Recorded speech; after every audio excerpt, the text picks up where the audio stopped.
Hi, Hi. I'm Chloe from Brit+Co. Thank you so much for chatting with me. Pleasure. I am so excited for people to see Landman season 2. And I am so curious. The show is so high stakes and there's so much going on all the time.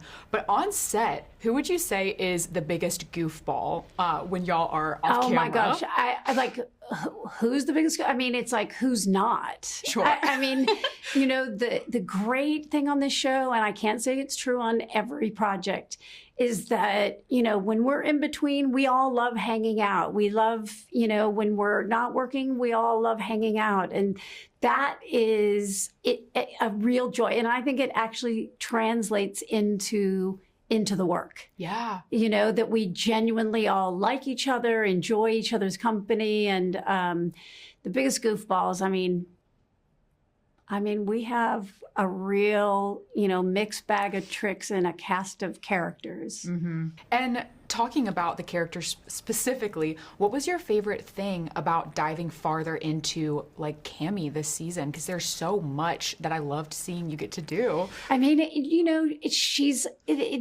there was, I feel like I was really just getting to know her. First Yes. season, I was so kind of in and out and had a sense, but not enough to really like ground and sink into just in myself. I think it was very present in the story. You knew who she was, but in terms of really finding her, and so it was I feel not unlike Cami in her experience in the storyline. Like I felt as Demi that I was kind of being like I was jumping into the deep end because my first day of shooting was the big scene in front of all the investors. Yeah. And so really, you know, kind of grounded it. I think my own discomfort with grief was really the part that was challenging, Sure. but in a good way.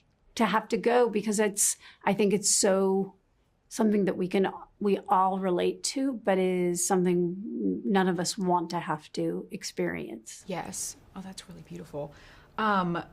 And so on the series, Cami is such a force. And I would say in the industry, you are such a force as well. And I was curious if there's a piece of advice that you have gotten that has really stuck with you that you hold on to throughout your career. You know, the only thing that I have, you know, expressed before, which is I can look back at how much time I wasted focused on all that I wasn't, that, you know, as opposed to celebrating all that I am as I am in whatever moment I am in. And, you know, and what that really all comes back around to is when we're present, there is no loss because everything is whole and complete when we're present, when we're not looking to project into the future and when we're not replaying the past. Flipping that, do you have any advice for feeling confident? Because every time you show up on a carpet or in these characters, you exude such grace. And I'm really curious if there's any advice that you would give for women wanting to feel that too.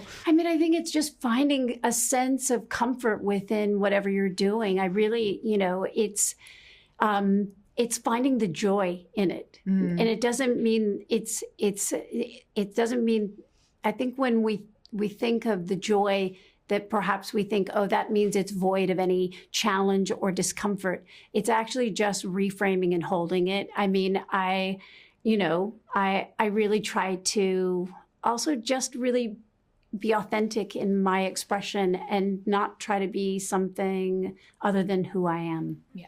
Oh my goodness. Well, thank you so You're much. welcome. This has been such an honor talking to you. So I hope you have sweet. such a great rest of your day. Thank you. You too. Thank you.